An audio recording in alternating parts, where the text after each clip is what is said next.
మెదక్ జిల్లా రామాయంపేట మండల కేంద్రంలో ప్రభుత్వం నిర్మించిన డబుల్ బెడ్రూమ్ ఇళ్లలో ఖాళీగా ఉన్న 55 డబుల్ బెడ్రూమ్ ఇళ్లను నిరుపేదలకు పంపిణీ చేయాలని డిమాండ్ చేస్తూ నేడు నిరసన కార్యక్రమం చేపట్టారు.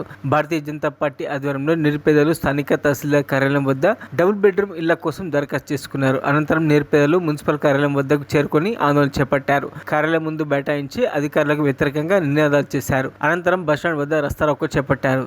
తమకు వెంటనే డబుల్ బెడ్రూమ్ ఇళ్లను మంజూరు చేయాలని ఈ సందర్భంగా వారు డిమాండ్ చేశారు.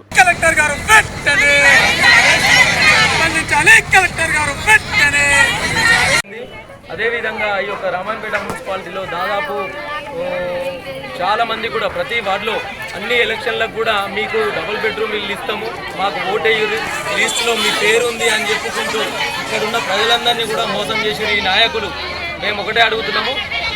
ఈ యొక్క గత ప్రభుత్వాలు మోసం చేసిన ఇప్పుడున్న ప్రస్తుత ప్రభుత్వం అయినా కానీ స్థానిక ఎమ్మెల్యే గారు తొందరగా చొరవ చూపి ఆ 56 డబుల్ బెడ్రూమ్ ఇల్లు ఏవైతే ఉన్నాయో వాటి తొందరగా ఇవ్వాలని చెప్పేసి మేము ప్రజల తరఫున రిక్వెస్ట్ చేస్తూ ఉన్నాము.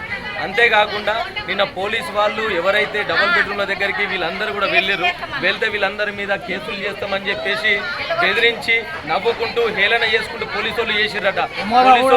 పోలీసు వాళ్ళు ప్రజల కోసం పనిచేసే వాళ్ళు ఆకిలు నూకే వాళ్ళకి ఇల్లు ఇచ్చినారు. ఇంకా మిగతా సున్నాలు వేసిన వాళ్ళకు పరిచయం ఉన్న వాళ్ళకి వాళ్ళ దగ్గర ఇండ్లు ఉన్న సొంత భూములు ఉన్న సొంత ప్రాపర్టీలు ఉన్న వాళ్ళకి ఇచ్చినారు. కానీ పేద ప్రజల వాళ్ళు గాలికి వదిలేస్తున్నారు. టీఆర్ఎస్ ప్రభుత్వం ఉన్నప్పుడు ఎన్నిసార్లు వినతి పత్రం ఇచ్చుకున్నాం, కలెక్టర్ ఆఫీస్ దగ్గరికి వెళ్ళినాం, వార్డు మెంబర్ దగ్గరికి వెళ్ళినాం, ఎంఆర్ ఆఫీస్ దగ్గరికి వచ్చినాం. అయినా కానీ ఏ ప్రయోజనం లేదు మాకు. ఇక్కడ మాకు కావాలి, డబుల్ బెడ్రూమ్ కావాలి మాకు.